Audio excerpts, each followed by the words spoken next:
Part 1. A man wants to place an order by telephone for some office stationery. First, you have some time to look at questions 1 to 6.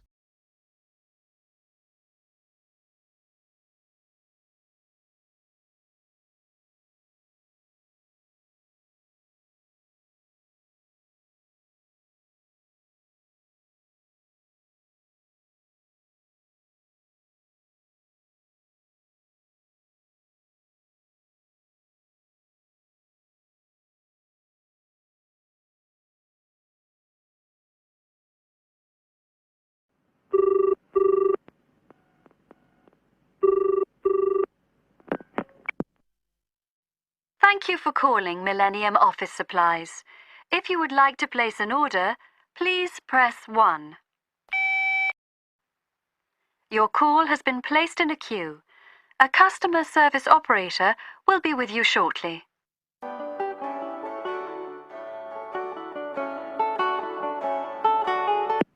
Gina speaking. How can I help you? Oh, hello. I'd like to order some stationery, please. And who am I speaking to? John Carter. Right. Can I just confirm your account number and the name of your company, John? Sure. The account number is 692411. 692411. Right. And you're from Rainbow Computers? No, the company is Rainbow Communications. Oh, OK. I'll just fix that on the system. Communications. And what would you like to order, John? Envelopes. We need a box of A4, that is, normal size envelopes. White, yellow or manila? We'll have the plain white, please. But the ones with the little windows. OK. One box, A4, white. Just the one box, was it? On second thoughts, make that 2 boxes. We go through heaps of envelopes. As a matter of interest, are they made from recycled paper? No, you can't get white recycled paper. The recycled ones are grey, and they're more expensive, actually. Right, we'll stick to white then. Something else, John? Yes, we need some coloured photocopy paper. What colours do you have? We've got purple, light blue, blue, light green, whatever you want, pretty much. There are 500 sheets to the pack. Right, let's see. We're going to need a lot of blue paper for our new price lists. So can you give us 10 packs, please? Make sure it's the light blue, though. 10 packs of the light blue. Look at questions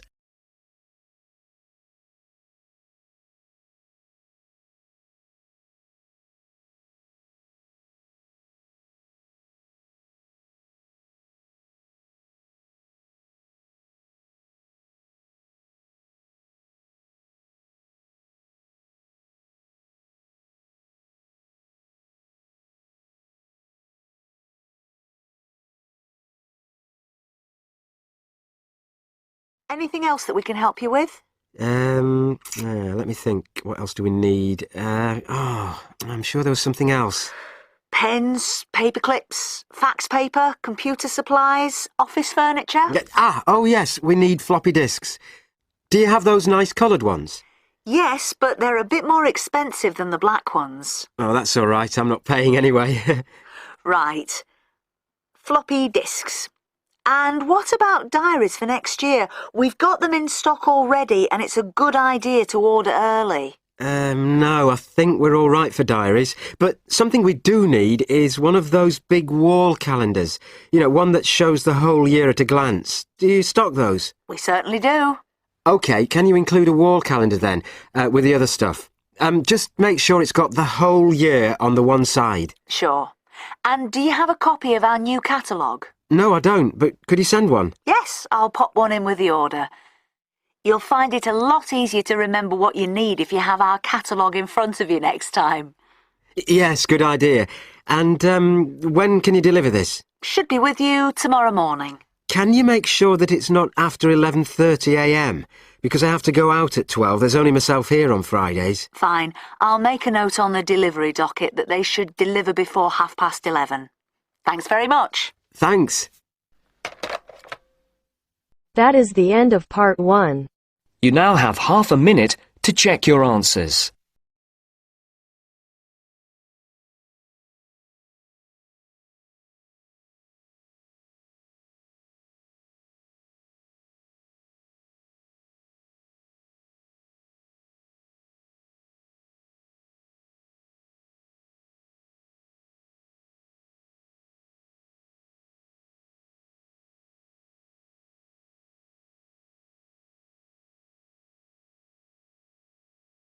Now turns to part 2. Part 2. You are going to hear a lecture. First, you have some time to look at questions.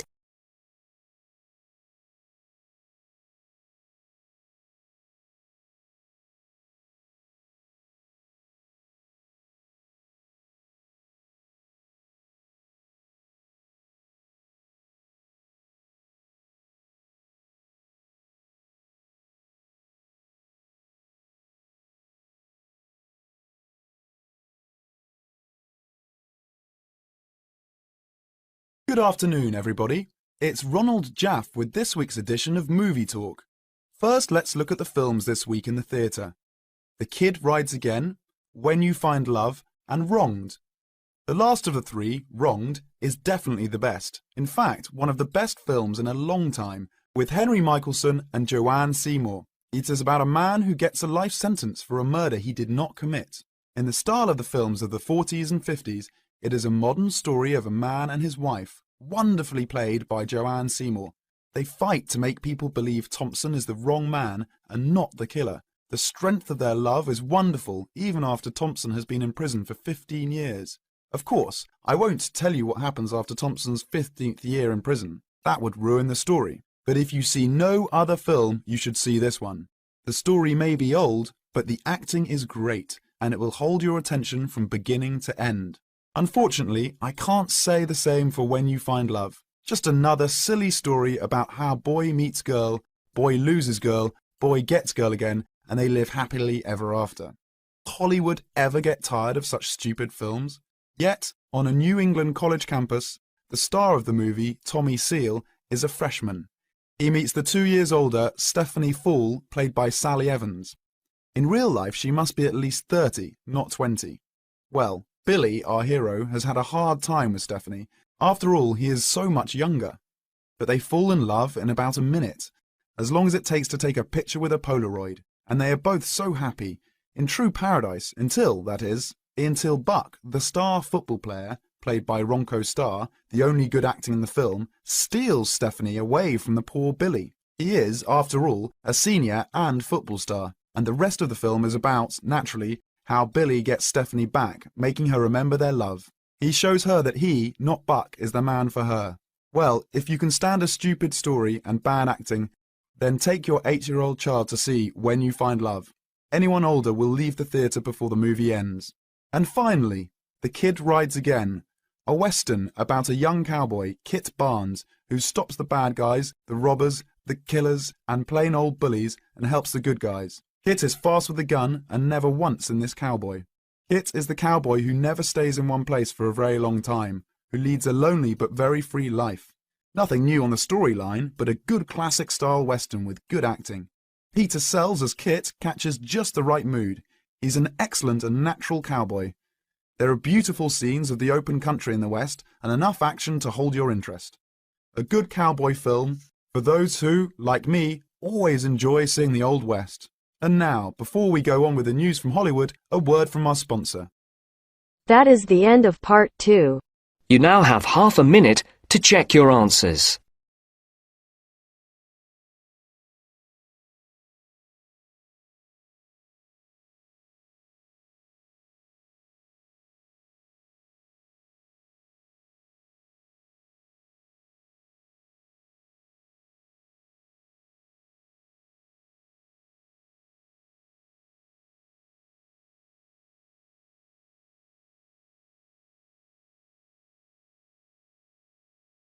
Now turns to part 3.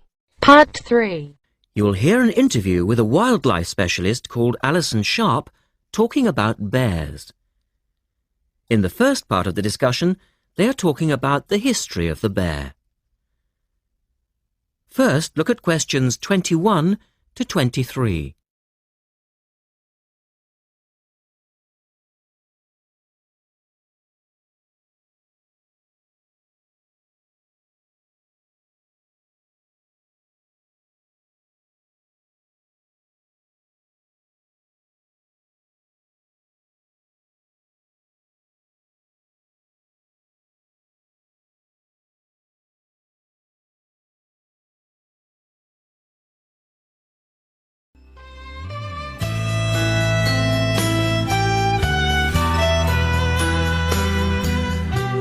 Alison Sharp has spent much of her life researching bears, and in particular, bears in danger of extinction. She is the author of a recent book on bears, and we welcome her to the studio today. Thank you. Delighted to be here. First of all, can you give us a quick overview of the history of the bear family? Well, the bears we know today actually have as their ancestors bears which have been evolving for some 40 million years. We have fossils of the earliest true bear, and it's important to emphasize this because some creatures are called bears but are not. Such as koalas, for instance. Yes, exactly. Fossils of the true bear show a small dog-size animal with characteristics that show a blending of dog and bear traits. So the general belief is that dogs and bears were of the same family? Yes, that's the theory. And then we see the arrival of the early cave bear. We know from cave drawings that Neanderthal man used to worship this bear and at the same time fear it. Understandable, perhaps. Yes, but they need not have worried because the cave bear only ate plants. In fact, the cave bear survived 2 ice ages, but then became extinct. In the second part of the interview, Alison talks more about the situation of bears today. Look at questions 24 to 30.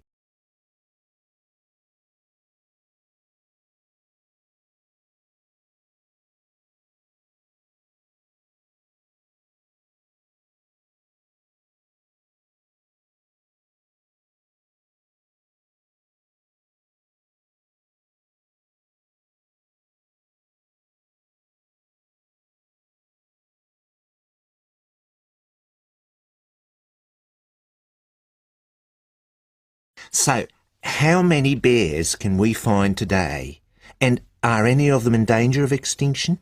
Well, I'll answer your first question first. There are 8 species of bear in all, among them the American black bear and the brown bear, from which evolved the newest species of bear, the polar bear. So, how old is the polar bear? Oh, he's a relative newcomer, just 20,000 years old. And could you tell us a little about them? Which is the largest bear, for instance? Well, the largest bear existing today is either the polar bear or the brown bear. Right. Don't we know? Well, it depends which criteria you use. The polar bear is the heaviest. The male weighs up to 1,500 pounds, but his narrow body actually makes him look smaller than the much more robust brown bear. So, the brown bear appears the biggest. Yes. And the smallest? Well, the sun bear is the smallest of the 8 species. They only weigh between 60 and 145 pounds. That makes him a comparative junior. Yes. And then next we have the so-called giant panda. But that's a small bear too, comparatively speaking. And are all bears meat eaters? No, not at all. In fact, the giant panda is almost entirely herbivorous, living on a diet of 30 types of bamboo. Ah, yes, of course. Pandas are famous for that. And another interesting bear is the sloth bear, which eats insects, particularly termites. He can turn his mouth into a tube and suck the insects out of their nests. So, going back to my second question, are bears really in danger of extinction? Yes, indeed, they are. The sun bear in particular, as they've been hunted almost out of existence. And the habitat of the panda is also being reduced on a daily basis. Can anything be done to reduce the threat to these endangered species? I know, for instance, that it's very hard to breed bears in captivity. Yes. Well, I think that by raising people's awareness generally, we can reduce conflict between humans and animals, to stop the slaughter in parts of the world where bears are still hunted, supposedly in self-defense or to protect livestock, but often quite unnecessarily. And we can also encourage governments to preserve the natural environment of the bear, rather than allow the areas where they live to be systematically destroyed in the name of progress. Yes, of course. And in addition to these global efforts, all profits from the sale of my book will go toward the United Nations Bear Protection Program. That's wonderful. And with the news coming up, thank you for your time, Alison, and best of luck with the book. Thank you very much. That is the end of part 3. You now have half a minute to check your answers.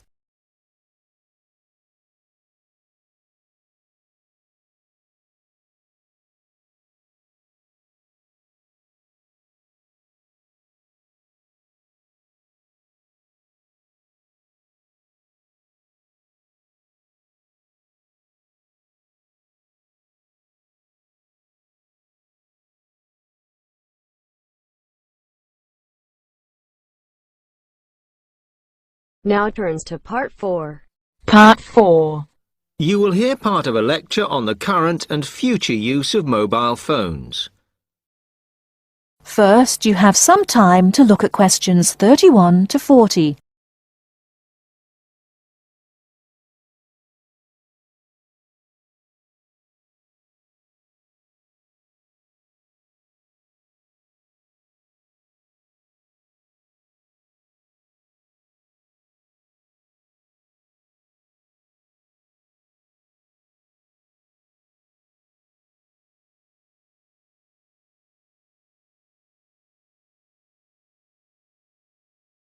Okay, now today we're looking at changes in communication, and specifically changes that have just happened or are likely to happen in the next few years. Key to this is the mobile phone, which is increasingly being seen as an all-purpose system rather than just a phone. If you only use your phone for texting and making calls now, you will be amazed at how you'll be using it in the future. The technology has been developed for a range of other uses. For example, phones could be used so that if you are meeting someone and they get lost, you could send them a map of your location to help them. This will save all those complicated explanations over the phone and our poor friends or colleagues trying to drive and find out where they are at the same time.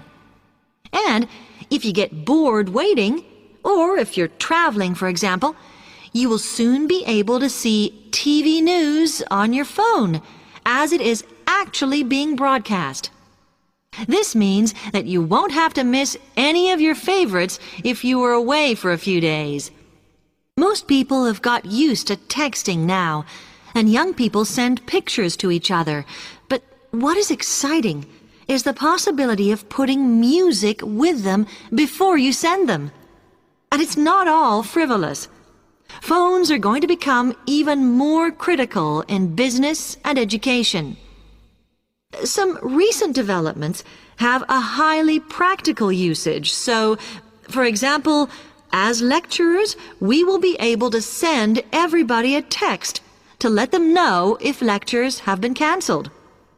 And the new phones could have a further use in education, as well as business, as they will enable us to go to any destination, such as when we are doing a field trip, for instance, and from there to send data directly to a computer so that we can access it when we get home.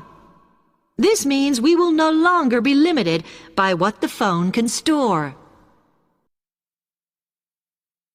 And it's interesting to look at the different ways that men and women use phones now, as that does affect how the technology will develop.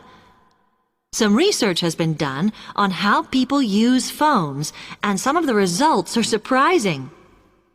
One of the increasing usages of mobile phones is to get all sorts of data, such as phone numbers, the weather, train times, etc., and while there's been an attempt to set up connections with things that women might be interested in accessing, it is overwhelmingly men who do this. But what about the traditional use of a phone? To speak to people? I suppose we would predict that it is mainly women who use phones as a method of contact for friends and family, but, in fact, the genders exploit this facility equally. I've spoken about the increased business usages that phones will offer, and I suppose we would associate this usage with men. The survey picked up, though, that women are often working from home or catching up with work in the evenings, so they use phones in this way as much as men do. Most of us are aware we can store photos on our phones. It's an ideal method of capturing a moment wherever you are.